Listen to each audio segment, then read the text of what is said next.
Movie के शुरू में हम एक खूबसूरत लड़की की डेड बॉडी को देखते हैं और यह डेड बॉडी किसी मामूली लड़की की नहीं थी बल्कि एक फेमस एक्टर और सेलिब्रिटी जेना फिटिस की है, जिसकी एक पार्टी के दौरान अचानक से मौत हो जाती है। इस वक्त ना की डेड बॉडी को एक हॉस्पिटल की मोर्चरी में रखा गया था। इसके बाद हम दो लड़कों को देखते हैं, जिसके बाद एक का नाम इवान और एक का नाम जावी था। यह दोनों अपने दोस्त पाम से मिलने के लिए आए थे। दरअसल पाम इस हॉस्पिटल की मोर्चरी में काम किया करता था और उसका काम था कि मोर्चरी में रखी हुई डेड बॉडी को देखरेख करना।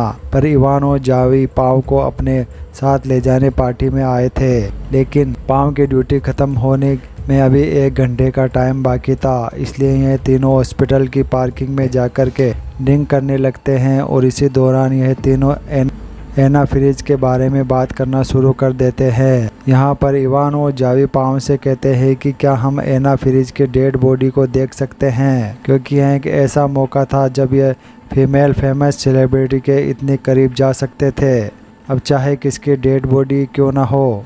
लेकिन पाम ऐसा करने से साफ मना कर देता है, क्योंकि इसकी जॉब को भी खतरा हो सकता था। दरअसल ना कि एक बहुत ही खूबसूरत और फेमस एक्टर की थी, इसलिए इवान को लग रहा था कि दोबारा ऐसा मौका कभी नहीं मिलेगा।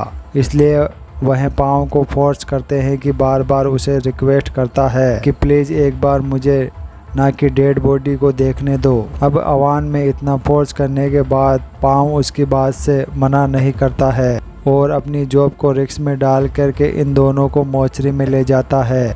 और यह मोर्चरी हॉस्पिटल के बेसमेंट में बनी हुई थी और यह एक ऐसी जगह थी जहां पर किसी का आना जाना नहीं था। अंदर जाने के बाद पाम एक डेड बॉडी के पास जाकर के खड़ा हो जाता है। वहीं इवान एना को देखने के लिए बहुत ही ज्यादा एक्साइटेड नजर आ रहा था। पाम इन दोनों को एक बॉडी के पास ले जाकर के कहता है कि यह है एना की फ्रिज डेड बॉडी, लेकिन जब वो उस पर से कवर हटाता है तो उसे डेड बॉडी को देख करके इवान और जावी की पैंट गीली हो जाती है, क्योंकि एना की नहीं बल्कि एक ऐसे बूढ़ी औरत की डेड बॉडी की थी। दरअसल पाम इन दोनों के साथ मजाक कर रहा था। अब इसके बाद पाम इन दोनों को एना फ्रिज की डेड बॉडी के पास लेकर जाता है और उनके चेहरे के कवर को हटा देता है। यहाँ पर हमें पता चलता है कि एना फ्रिज वाकई बहुत ज़्यादा खूबसूरत एक्टर थी, जिसकी एक झलक देखने के लिए लोग अपनी जान की बाजी लगा देते थे। यहाँ पर एना को देख करके ऐसा लग रहा था कि जैसे वह नींद में सो रही हो, ना कि खूबसूरत इसके हसीन चेहरे को देख रहा था। खुद पर कंट्रोल नहीं कर पाता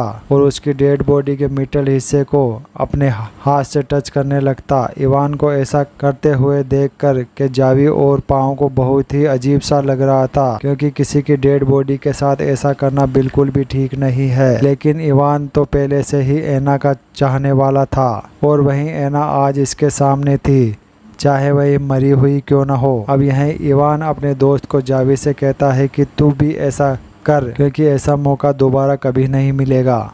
अब ऐसा ही हाथ फेरते हुए इवान के अंदर का शैतान जाग जाता है और वह एना की डेड बॉडी के साथ गलत काम करने की सोचता है। जावी उसे ऐसा करने से मना कर देता है, लेकिन इवान इसकी एक भी बात नहीं सुनता है, क्योंकि इसके सामने बहुत खूबसूरत फेमस एक्टर थी। तभी पाओ इवान से कहता है कि मैंने भी बहुत खूबसूरत लड़की की डेड बॉडी के साथ ऐसा किया था। साथ ही कहता है कि मैं अब भी बेना की बॉडी के साथ मजे लेना चाहता हूँ। वह जावी को यह सब कुछ बहुत ही गलत लग रहा था, लेकिन बाद में वह इस गलत काम के साथ देने के लिए तैयार हो जाता है।